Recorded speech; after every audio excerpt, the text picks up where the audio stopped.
Hey guys, welcome back.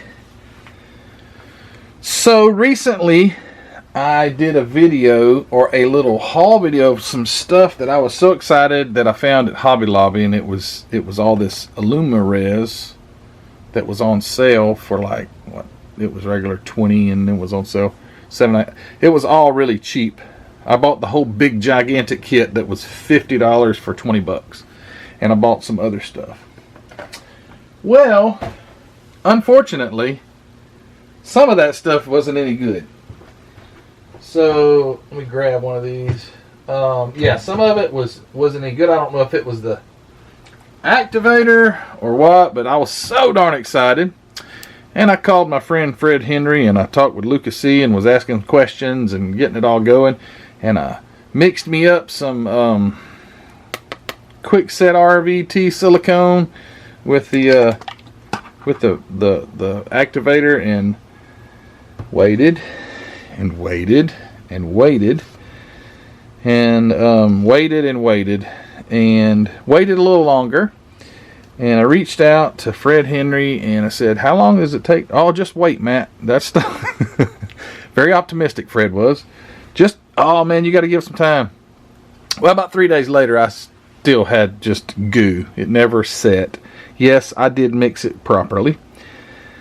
Tried it again with a different mixing method. I thought same result. So it's the product. Something, the shelf life was beyond its reasonable limit, and I can see why they were then liquidating that stuff. So I did get to salvage something though. So the resin I bought there, I have two sets of this. The one I showed you in that box, and these, they work fine. I don't have any problem with the resin. So what I did, I got really frustrated. I said, well, I'm just going to go on Amazon. I'm going to find some kind of silicone mold making rubber. And I bought this stuff. It was on Amazon. It's 2-part. You just pour in more, you know, half and half. It turns into a really nice, but very flexible mold. I've got something in here which is really cool, and I'm going to take it out, and hopefully it does okay. So I'm not even going to go into the 2-part mold making. I'm struggling with that. I did buy though that kit. One of those kit came with a bunch of this, or some of this blue clay that you can use to mold your stuff. I bought a whole bunch of this white, and I keep it in my incubator because it makes it real limber. But it's 5 pounds of this stuff on eBay was like 10 bucks. I mean, I'm sorry, Amazon was like 10 bucks.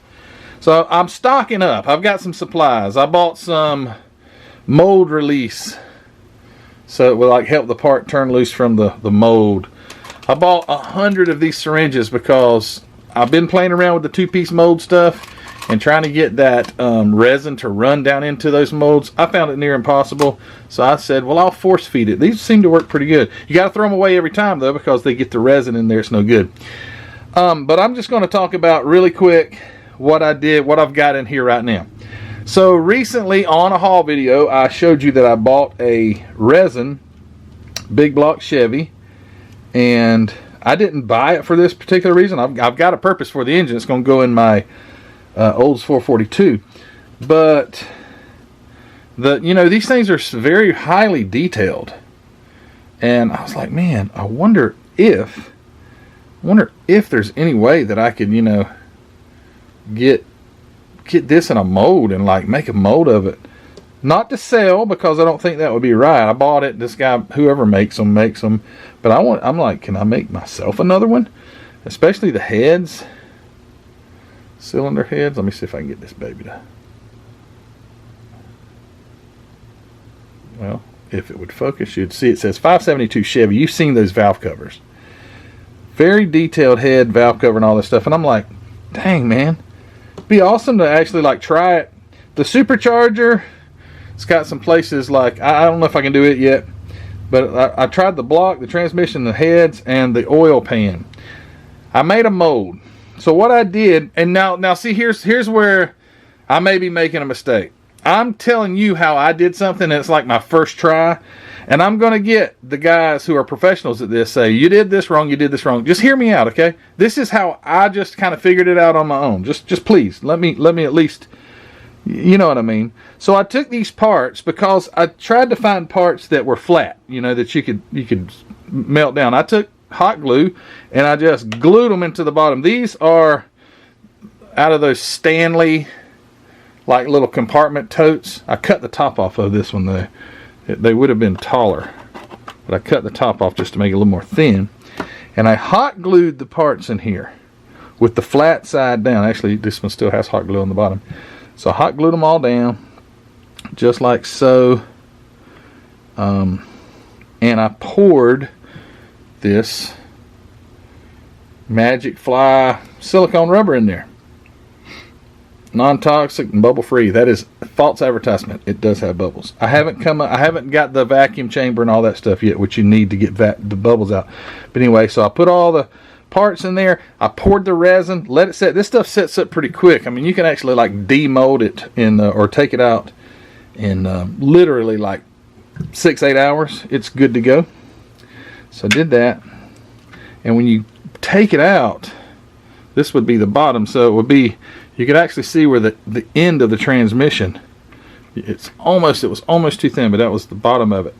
So the mold came out of here. You know, get out of there. The mold was actually down in there, and I got the mold out, and those parts were in it, right? Those gray 3D printed parts, and I pulled them out, and I was like, no, I don't know if that's going to look good or not. I was kind of looking at the impressions. It looked okay. So I've already done this a couple of times. I've already practiced, so hopefully these look pretty decent. So I'm going to pull these out of this mold. I don't know how long a mold will last, and there's bubbles. Like I say, I don't have the pressure / vacuum chamber all ready to go yet. So this is just practice playing around. And alright, so what would you have me pull out? Here's the oil pan, valve covers. I am going to go ahead and tell you the little valve cover breathers, they're not going to, it ain't happening. I don't know, I can't get them to work right. But let's pull the block out first. So I'm going to show you. This stuff is really flexible, and that's good. Let me show you why it's good. So on this block, lighten this up. There we go. On this block, if you'll notice, the harmonic balancer is like, it's already on there. It's built on it. But you'd have to get rubber behind that harmonic balancer to actually come out looking like that, right? And not just a solid harmonic balancer made onto the front of the engine. So one good thing about this mold material being so flexible is it seems to work out where you can actually pop. It actually works. So let's try it. What I've had though is the harmonic balancer not completely fill in. I hadn't got the resin in there good enough. So just take and kind of break it loose. And it comes right out. It's not hard at all. Let's see. This stuff is about 2-3 hours now sitting, so it's probably not fully cured. But again, this is just practice. So just grab it and pop. Did you hear that pop out? That's the harmonic balancer. Holy cow! I did it. All right. So it's actually too light now. Alright, so here is that block. There's a little bubble on the harmonic balancer, but that's okay. So look at that detail. Well, let's compare it. And this is just me playing around. I mean, this is cool, man. It's cool to be able to like reproduce parts, especially stuff like this. You see down here there was an air bubble. Right. Oh my goodness. Trying to get the little zoom thing in the right spot. Anyway, there was an air bubble right there. You can't see it. It's okay. It's okay. It even has the 3D printing lines in the white resin. So, that's cool. That turned out really nice. So got a spare, couple already. Alright, so let's pull the transmission out. The transmission is really complex because it has so many little channels and things. And I think this flexible rubber is really the ticket for this type of mold making, or part making, not the two-piece. I think it would be too flexible for a two-piece mold. I might try it, and this was inexpensive. I say inexpensive. This is like $30 for these 2 bottles. I don't guess that's inexpensive, but it's not as expensive as it could be. All right, there's the transmission. Looks great. See these bubbles in the pan? Those are in the mold. Those are not the resin. Somehow the mold's got some bubbles, and I could redo the mold. I see a few bubbles, but as far as like accurate detail, I'm like, oh my goodness. So you could make that baby right up to the back of your you know, I would take and surface sand this to get it level, like, because when you pour this stuff into the mold, you're just pouring it. It's not like it's you may pour too much and it may bulge. Actually, this one's not full enough. All right, oil pan. Let's get the oil pan out of here. Oh, that comes out easy. There's the oil pan. So that looks great.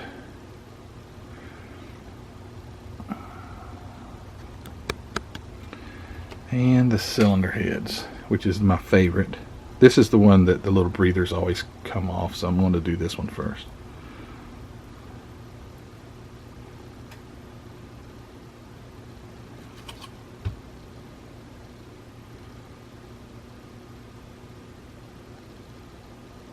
You see can you see the 570? I can't tell if you can see it or not. 572, nice and detailed, very crisp.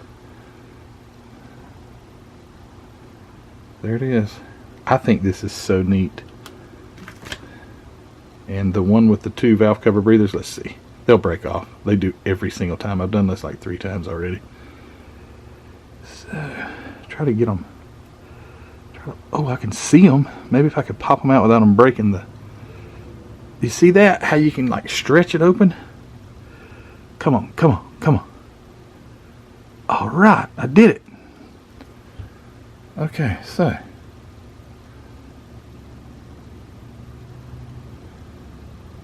Oh, man.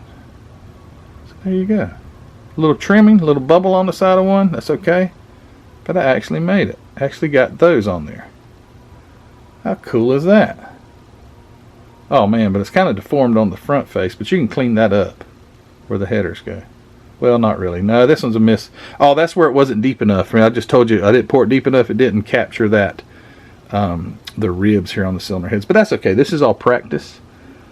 So, what's my thoughts? My thoughts is this is really cool. And you could really spend a lot of money on getting a bunch of stuff to do. But down in it, look at this stuff. It's like literally if you were to shoot RBT silicone into a block, that's what it feels like, you know. And man, this is too cool. I've said that a million times. Sorry. So what I do is I glued the parts into the bottom of it facing up with the flat part down, the flat face down. Mixed up my 2-part cheap silicone, poured it into the cup, let it set. Once it was set, I took my mold, and I don't use this spray. These parts don't seem to stick, so I guess if I were doing a 2-piece mold where the silicone to silicone, they say it'll stick real bad, spray it down, and then I just take this 1-to-1. You have to act fast. This stuff dries, will harden to the point where you can't work it. I'll take a little toothpick, like on the valve cover breathers. I'll take a little toothpick and work it in there to get the air bubbles out. But by the time I'm doing that, my liquid is already like it's getting to where it won't pour, and it starts to get thick. So I actually did this one in 2 different pours. I poured the block and the transmission. Then I came back and did the oil pan and cylinder heads on a second pour. You can get these cups here. I bought like 200 cups for $5, I think it was. I bought a whole mess load of these popsicle sticks. Just for, $5 or $6, and then 100 of these 10 milliliter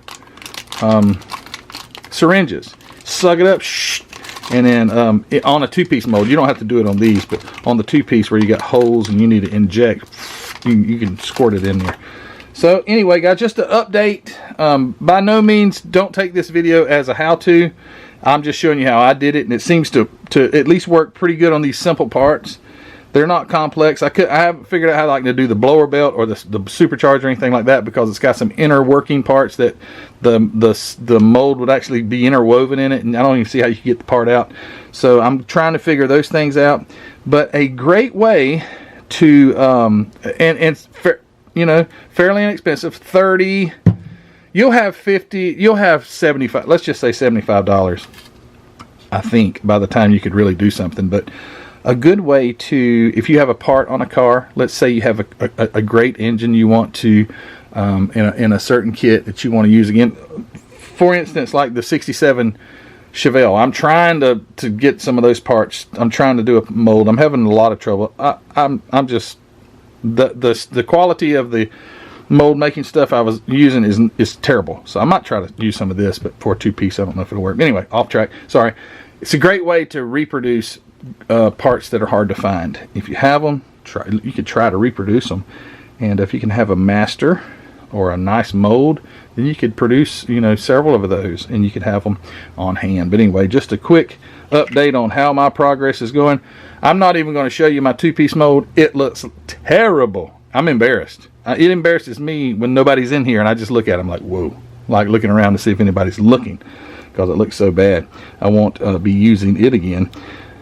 Thanks for watching, guys. If you hadn't subscribed already, go hit the subscription button, like it, do all those things. It helps us out.